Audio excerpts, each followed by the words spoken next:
50 minutes to solve one of the most vexing challenges that we have in Europe, military mobility, specific or faster than Russian Federation forces in peacetime conditions.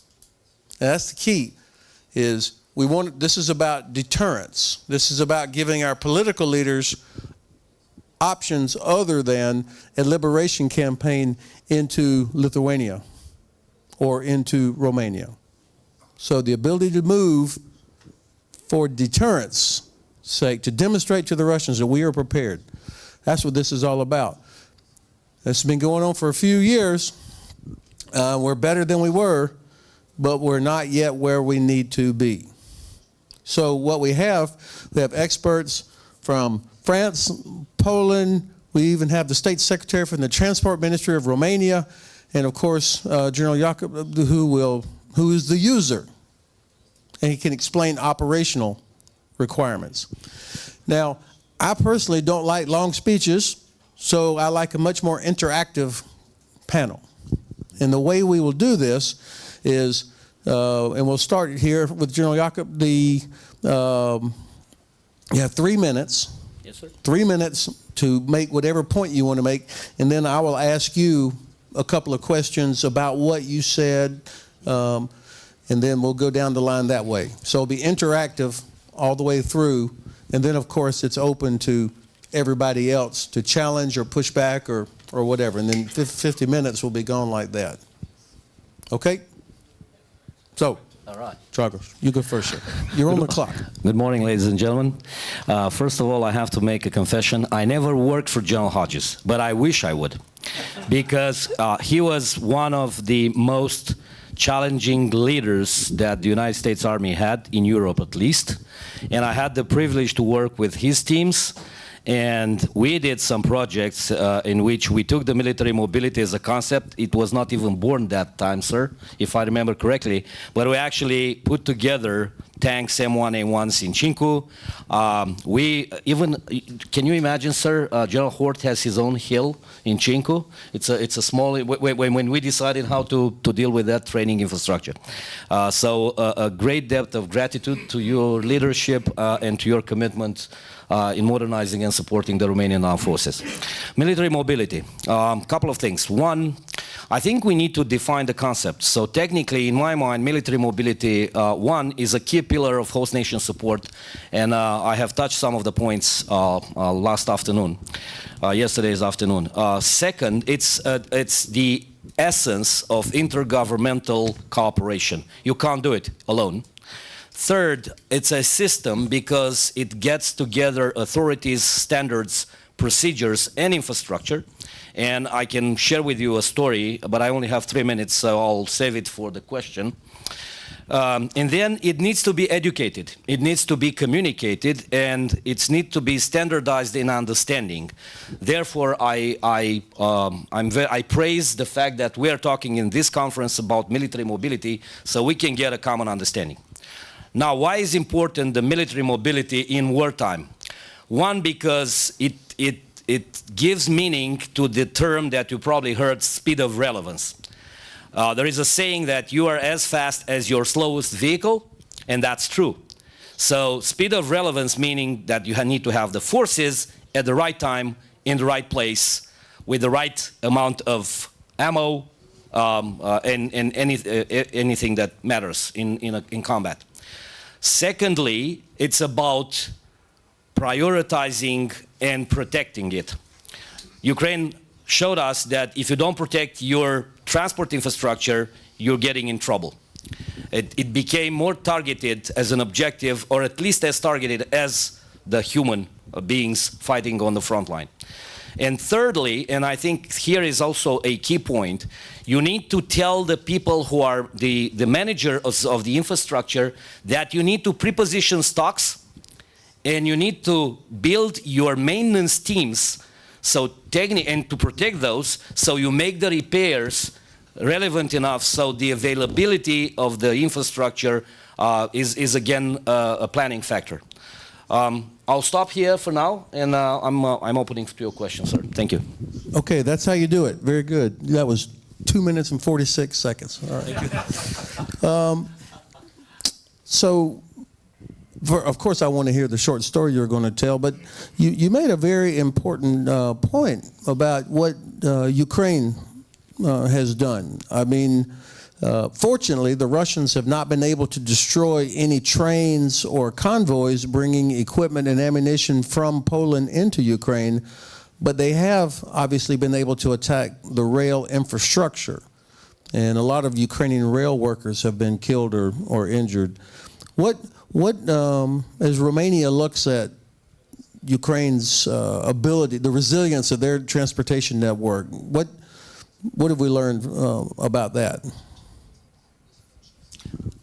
Okay, I think what we've learned is in order to give meaning to the resilience of this particular transportation system, I think we need to take it very early in the planning phase into consideration and identify the needs based on the geography analysis, and then start prepositioning some of the materials that you need, which may not be available as you think they are. And then coming back to, there is no point in having the material and not having the teams that are qualified to do the repairing work. And there is another point. As a planner, by training, it's very important to have options. And that is where geography is putting pressure on the planners, because at least in the Romania, the geography actually dictates some of the, let's say, the mobility corridors, quite obviously. So it's a good thing and a bad thing. It helps you to focus your protection assets and your, let's say, your teams and your stocks of specified material, but also gives the enemy targeteers an easier job. So definitely you need to protect those, and this is, at least in my opinion, what the main lessons that we've learned from Ukraine. We need to look at this mobility differently. No. I will ask the State Secretary the same question. How is Romania preparing for the possibility of Russian attacks on transportation infrastructure? But let me ask you one more, Dragoș. You use the phrase intergovernmental, which I think also is an important point. Could you expand on that a little bit? Sure. In peacetime, we have a piece of legislation in which we, the military, can ask through the governmental mechanisms to other ministers some of the things that we need. For example, bridges, roads, which technically we cannot spend money on them because they are not ours. But we can make the request and they can budget that. By the way, I can give you great news. The bridge in Voila is about to be ready, so we probably should invite you to cut the ribbon when it's done. So that was one of the things that I'll be there. all right. But yes, this is, I think this is, we lay out the requirements. We had a very good cooperation with the Minister of Transportation, including when they are in the project phase of some of the infrastructure projects, they came to us and we look at it and say, okay, probably we need this and this and this to make the accessibility much better, to make the, look at the bridges to see if they can support heavy equipment, so on and so forth. All right. Don't let me forget, I want to hear your story. State Secretary SCRIOFTTEANU, sir, as the State Secretary from the Transportation Ministry, I look forward to hearing your comments and then maybe a couple of questions. You're on the clock. O să vorbesc în limba română. I'll be speaking in Romanian.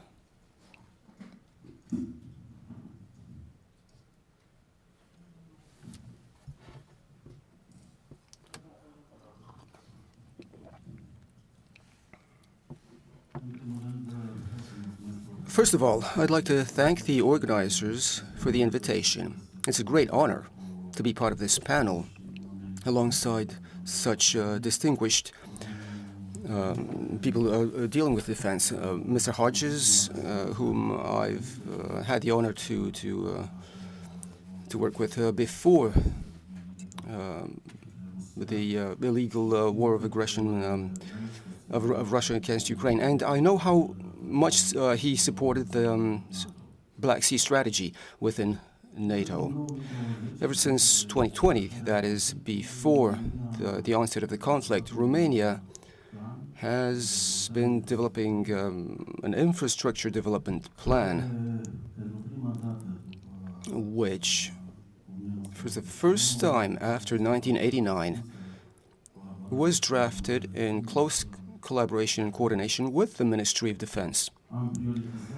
We have prioritized the projects, and depending on the use of transport infrastructure, we are now implementing this investment program. If Russia had launched that war 3 or 4 years later, we would have had the main transport corridors usable, and that would have given us a lot more military dissuasion.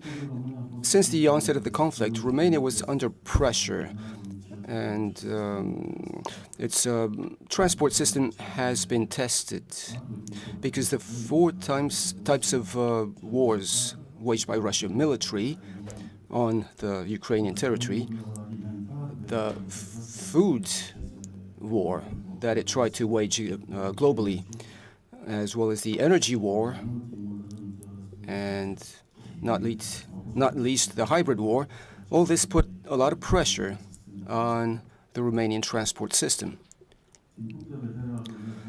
In terms of the military war, we have secured the flows via the corridors established with the European Commission as well as the NATO partners to secure transport to and from Ukraine.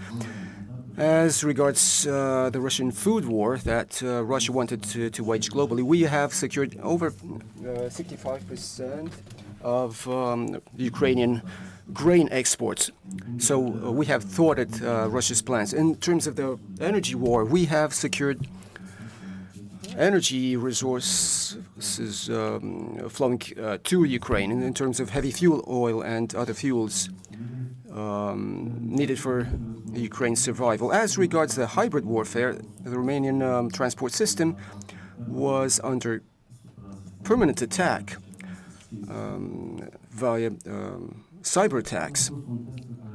I think Romania has successfully passed this test, even though we do not have a physical infrastructure that is well adapted to immediate needs that can ensure optimal transport flows.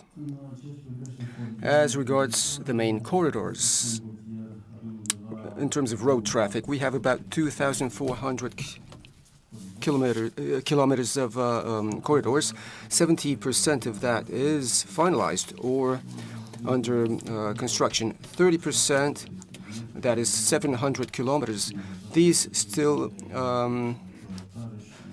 for that, we still have to finalize the design and tendering procedures. In terms of railway traffic, of the 3,060 kilometers of military corridors, about 46% are finalized or under in works, and the rest is still undergoing a design or tendering. Boone? Where do you get your priorities? I mean, who tells you or how do you decide your priorities?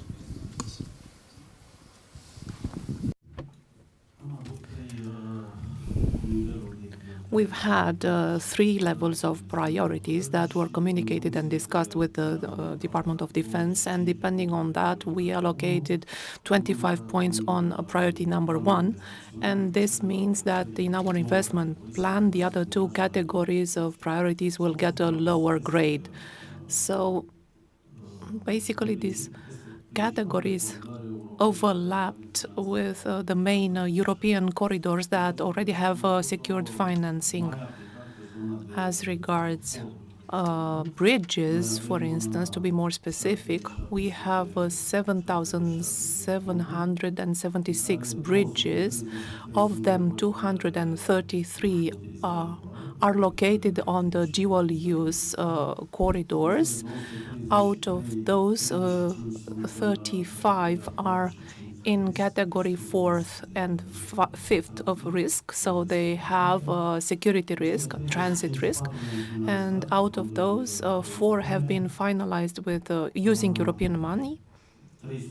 3 are undergoing works, 7 in the tendering process, and the rest are awaiting documentation in order for the tendering to be launched. Very specific accounting of the bridges. I'm encouraged, actually, to hear that. What about the EU PESCO project on military mobility? This was a big thing 4 years ago, but I don't hear much about it anymore. Do you hear or feel the effect of PESCO project on military mobility here in Romania?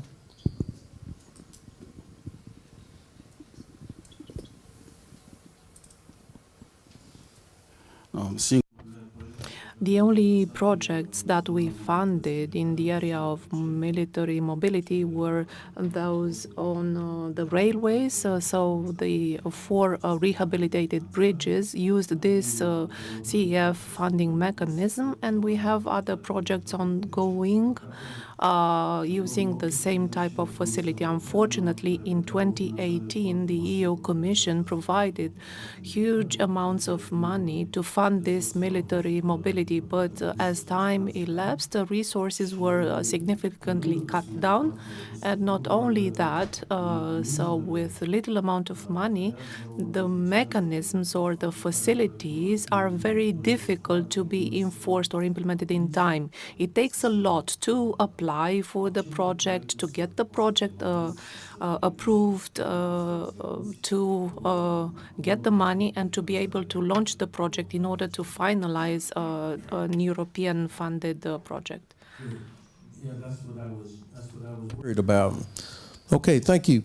So next is Mr. KONOCZUK, the Director of Center for Eastern Studies. Sir. Right. Can I grab the mic?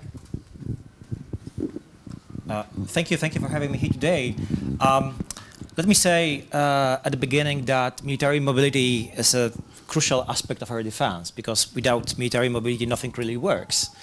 The key task for all of us in last years, probably in the next couple of years, is to restore the previous from the Cold War operational and capacity in military mobility, taking obviously into account that our alliance is much bigger than in 1991 when the Soviet Union collapsed. I would put your attention into 3 main challenges which I believe are the most important. This is awareness, this is money, and this is cooperation. So first one, awareness. This is extremely important to raise the awareness that this military mobility has strategic dimension. Especially since 2022, we hear many political declaration about the importance of military mobility, but still situation is far from being perfect. Second point, this is money. Obviously, despite the own money of the countries, there are the 2 key sources of funds for military mobility. This is NATO and the European Union, which is financing also this dual-use infrastructure. There is a substantial progress in these aspects, especially on NATO eastern flank, in last couple of years.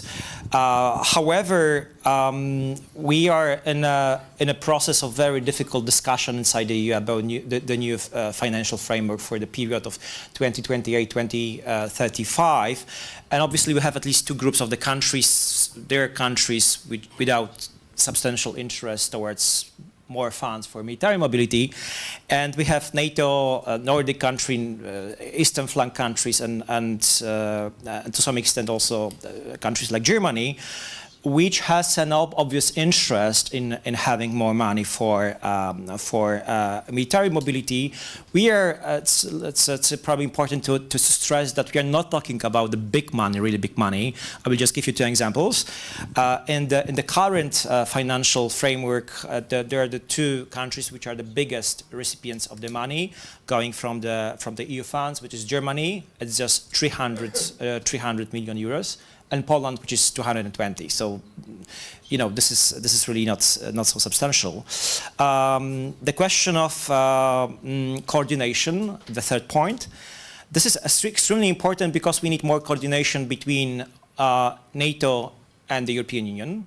So we have some, again, we have some declaration, but we don't have enough high-level meetings on, you know, this exchange of plans and strategic plans.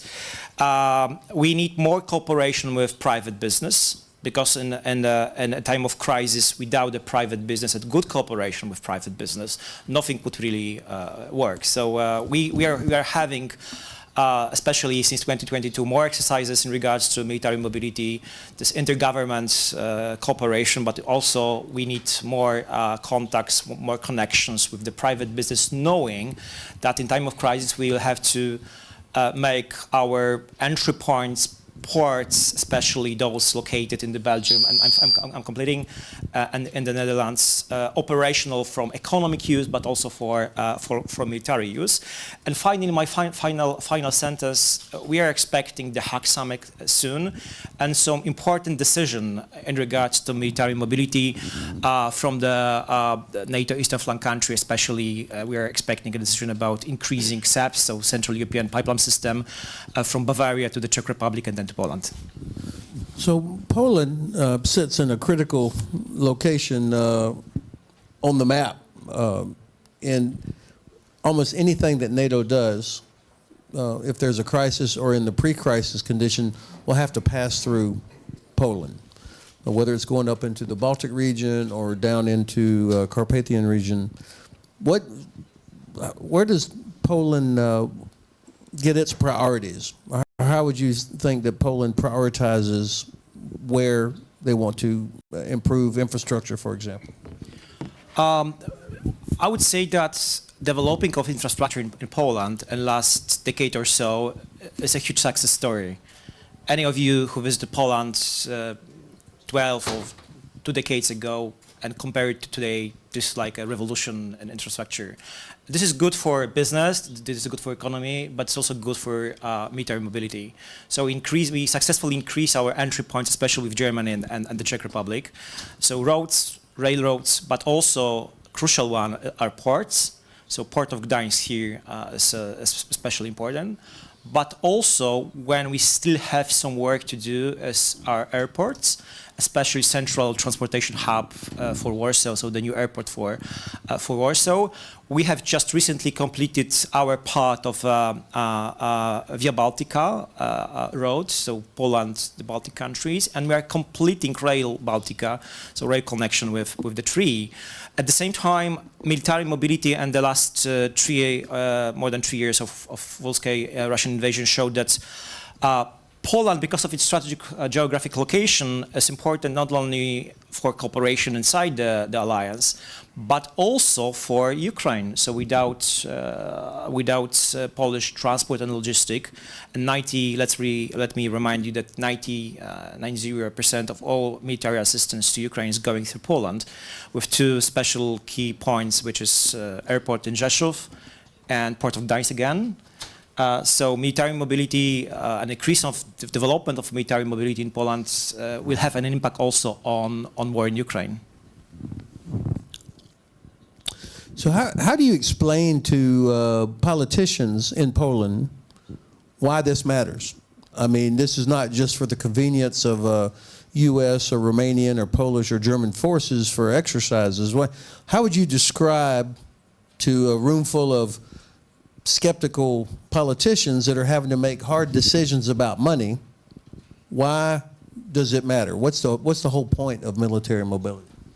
Oh, you know, General, this is easy in Poland because we have bipartisan consensus in my country about defense. So 4.7 for defense spending, it's a good example of this. So in case of Polish politicians, I do not have to give them any arguments because they know it, and I think this is also a commonly shared in this region of Europe, also in Romania. But I think that the biggest task and the biggest challenge is to persuade our alliance, more Western than us located, that we need more cooperation, that we need more money for intergovernment cooperation and for military mobility, because again, a Ukrainian example here is, I think, the perfect one. Okay, I'm not going to let you off that easy. Estonia, Latvia, and Lithuania also know what the threat is, but yet the Rail Baltica program, after more than 10 years, is still not complete.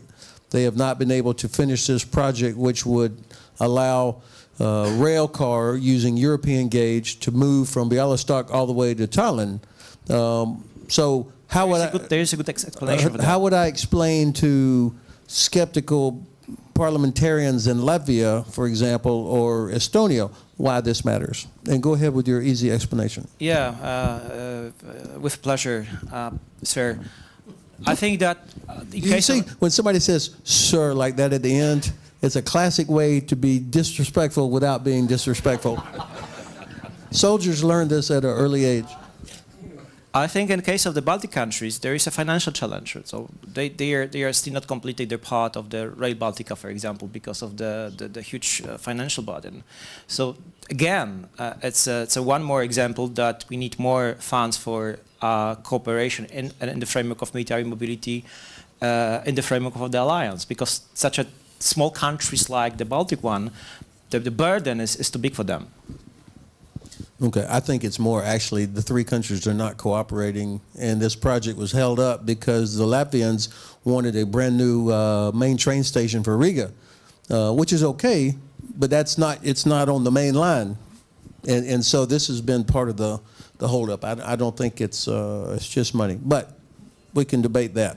Okay, and then finally, Mr. KENIGSBERG, President of the Euro Créative from France. Sir. A very good morning to all of you. It's a real pleasure to be here in Bucharest 5 days after a crucial vote for Romania and Europe's future. I'm not a military or a military expert. I'm a think tanker, so I will not be too technical, and my job is above all to give you some food for thought. So, what lessons have we learned from Ukraine in wartime?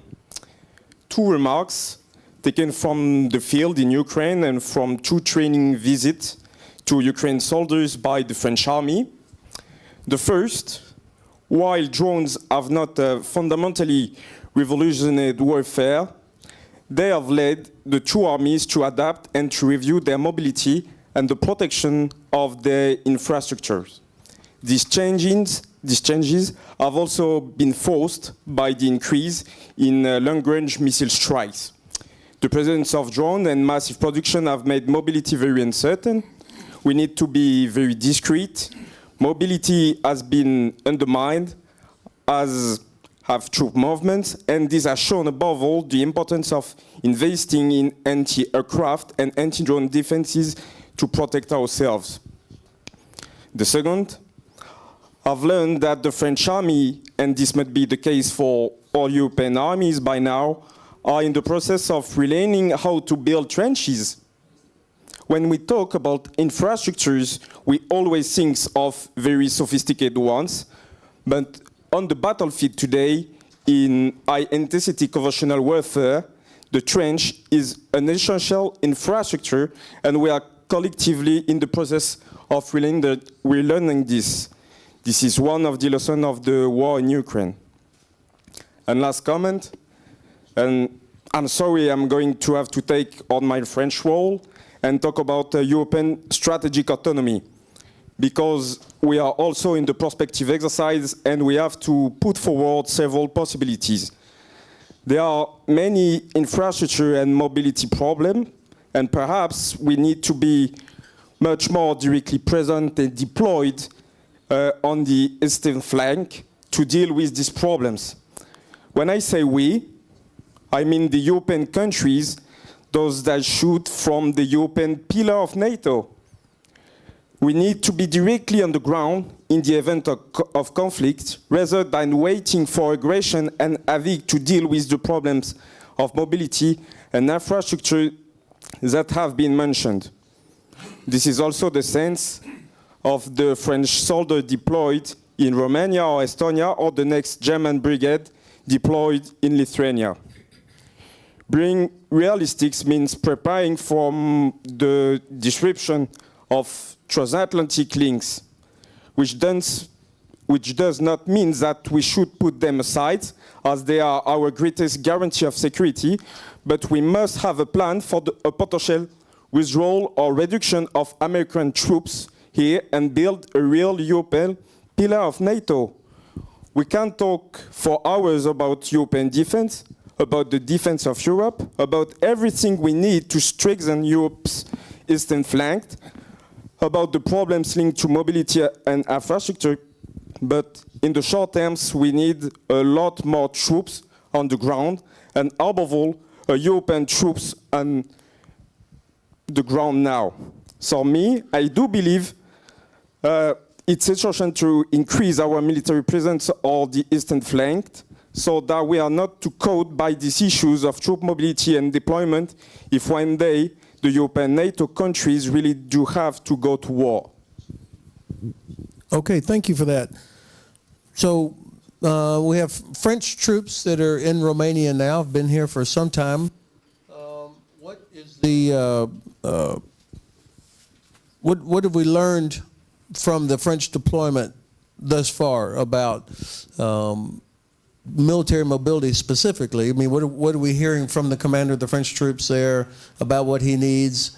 But just as you look at it yourself, I mean, how would France reinforce if there were a crisis in Romania? How would France get more help to their troops in Romania? I think the principal message it presents. I'm not in the secret of military, but I think, yes, we saw that in the French deployment in Romania, we saw a lot of problem for infrastructure and mobility in the deployment.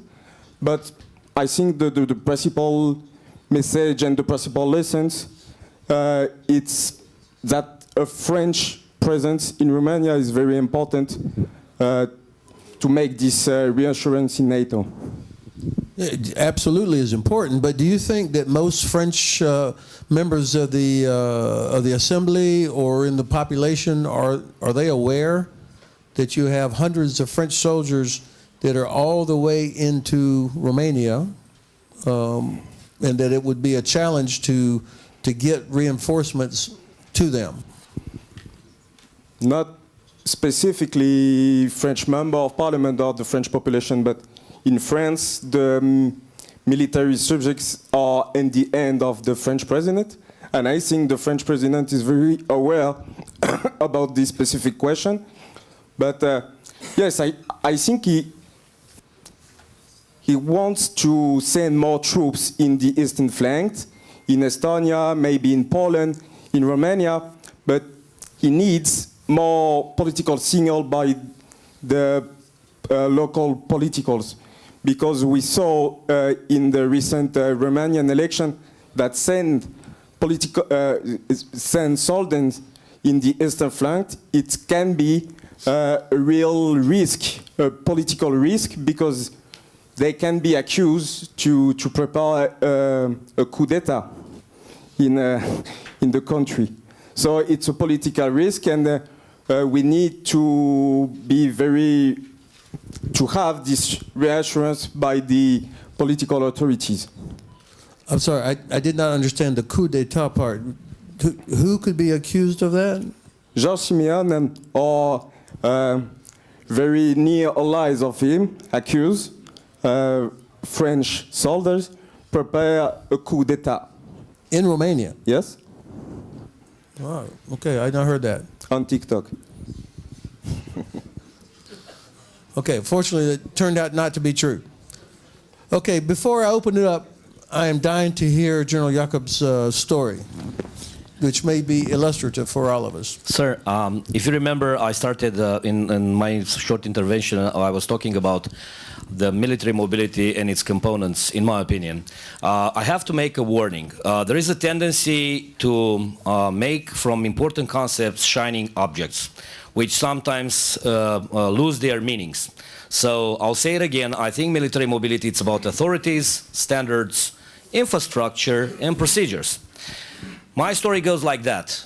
General Hodges here, as the commanding general of United States Army Europe, ordered a 2nd Stryker Cavalry Regiment to perform a very, very nice exercise in Romania in the nice range that we have in Smărdan. And they came in, and now, in an afternoon, I think it was September 2015, I got a phone call from the commander of the unit that we have in Arad, which is very close to the border, saying that a very nice railway train is stopped in the railway station because they did not meet the criteria, the standards of height. They were having strikers on the railway carriages, but somehow they decided that they cannot pass into Hungary because they were too high, and it was it was above the standards. What did we do? Okay, we provided the real-life support to the soldiers, and we started to de-inflate the tires, strip some of the equipment on the top of the vehicles. Finally, it took us 3 days to get the train gone. That means that you need to know the standards. You need to know the standards in advance so you can plan accordingly. Infrastructure.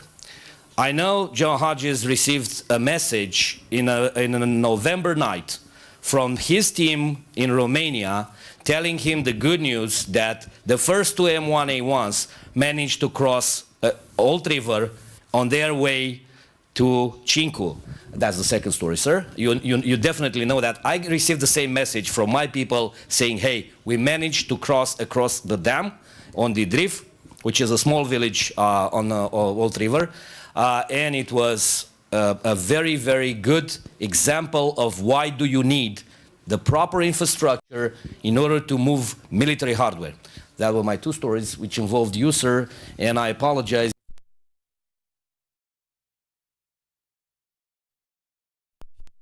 It was not a very sincere apology, but well,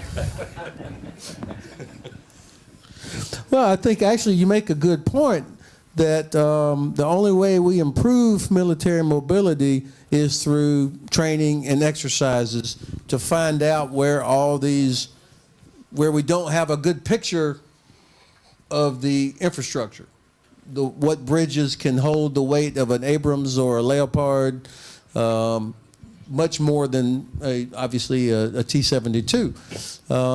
But also we had a real problem with the height of overpasses. So it takes time to build up understanding and the cataloging of infrastructure. Where can we go? Where can we not go? What tunnels are not large enough to accommodate, say, a Patriot that's on the back of a rail car? We did do an exercise where our sustainment brigade commander, Colonel Michelle Letcher, she did this on her own, which I loved. She put an Abrams on the back of a heavy equipment transport, which is the truck. I think most of you know you put a tank on the back of a truck so it can move down the highway much faster. And she tried to move that Abrams tank from Poland down to Cincu in Romania. And what we found out, it was impossible, physically impossible to move a load like that over the mountains through to get to Romania. Now, why does that matter? Well, that has a huge impact on our ability to reinforce into Romania if there's a crisis. So you either have to pay to do whatever's required to improve the route, or you end up going through Ukraine, or you put more equipment inside Romania in order to be prepared. So that was quite a lesson for me that we could not drive from Poland into Romania with an Abrams tank over the mountains there. Okay, so let's open it up here. We've got 10 and a half minutes to go. And I look forward to questions, and the first question is right here, and then the Admiral, and then here. Thank you. My question is more specifically for General Hodges and General IACOB. You spoke of military mobility during peacetime, but during a crisis, let's say a conventional conflict in Eastern Europe, modern NATO tanks, such as the German tanks or the British tanks, I know that they require specialists and garages and quite complex systems to repair them.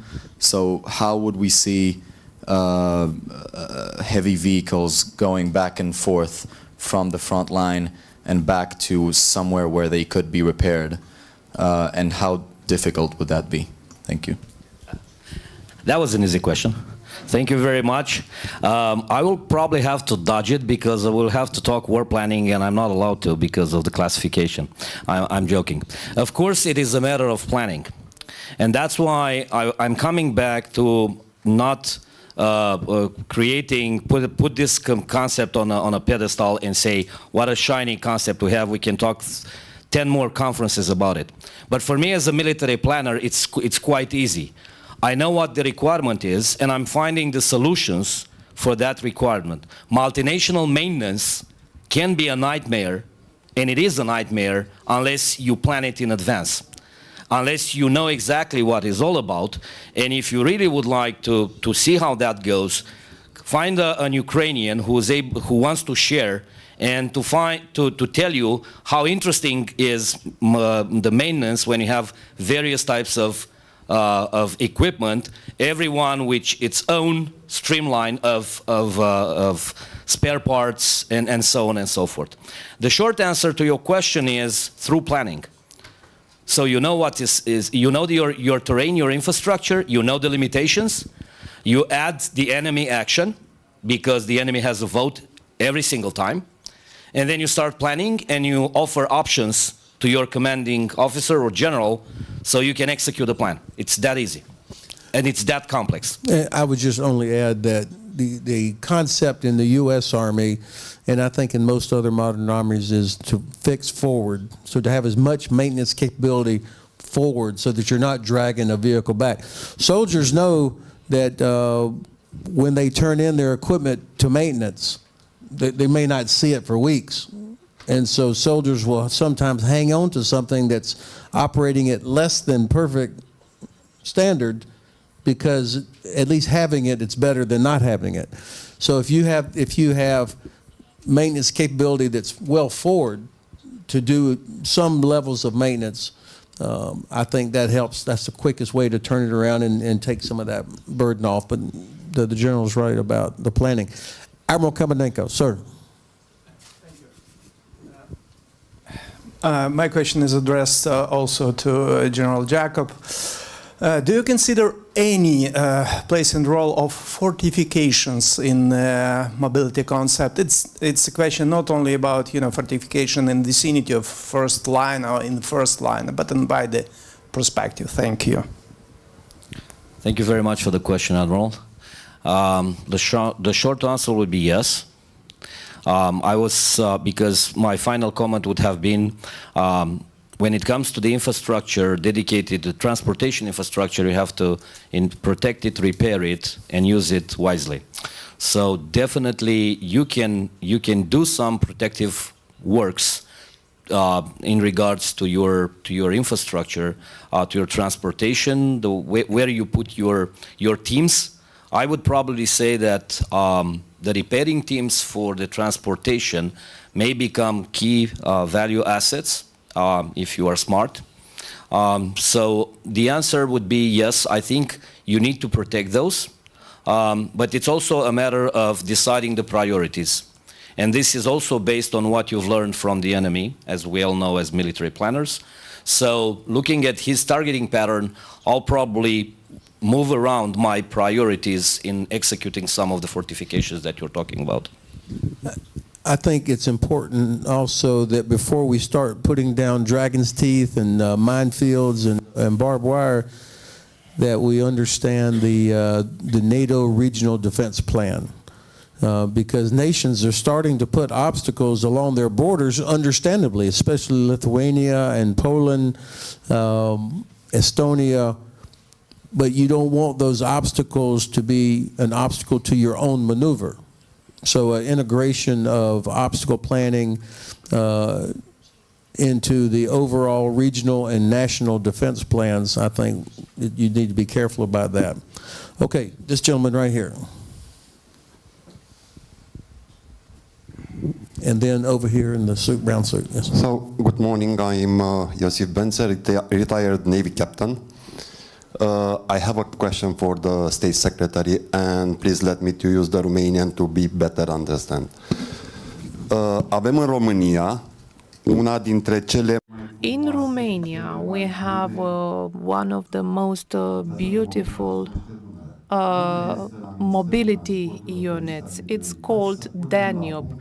Where is it on the list of priorities in your ministry in order to put all the ports at Danube? 10 of those have connections with the railway lines and with the other mobility corridors. Thank you. Mulțumesc. Thank you very much for this question. I was about to tell an addition to what Mr. HODGES said, namely that there is another transport option that is the Danube. So besides what he has already mentioned about transportation to Cincu.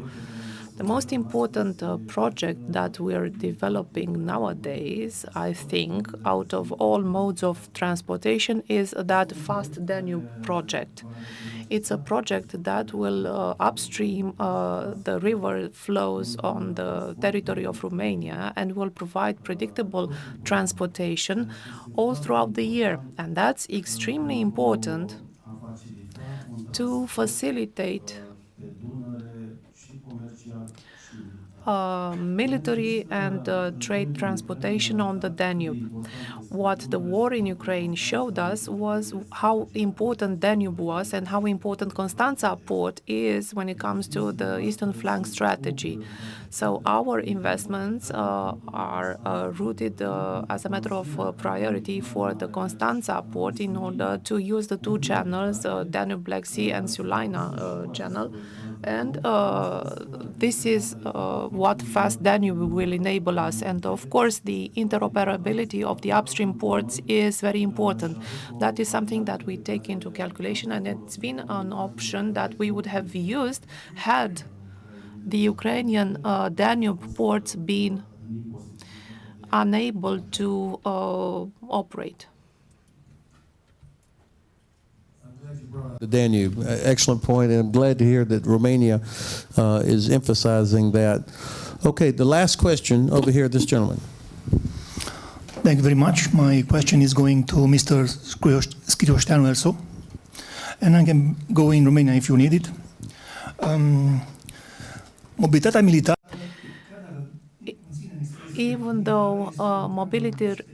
Even though military mobility contains the term military, it's a special governmental affair. It's part of the resilience responsibility.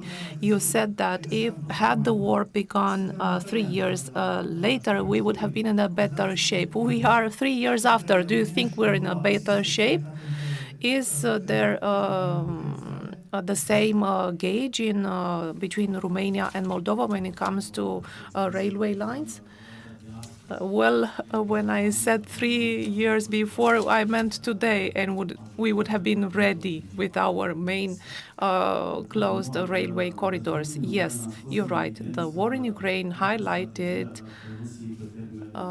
the strategy Russia has on the long and longer terms. Even though the difference in this gauge has been specifically designed from the onset in order to strangle mobility in the area of the former Soviet Union and the other countries.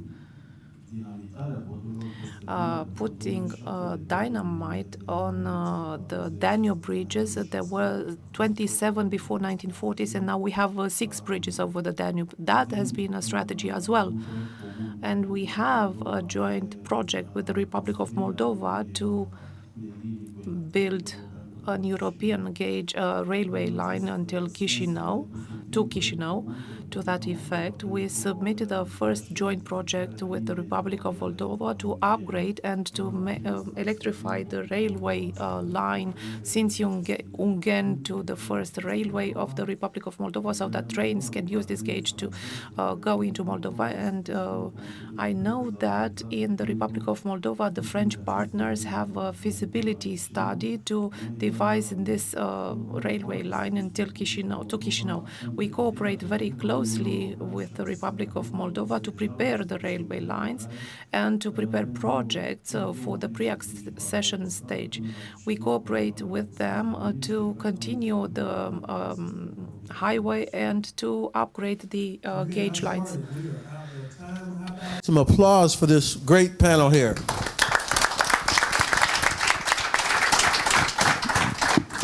It's hard to get excited about a topic like military mobility, but somehow you did. So thank you all for being here.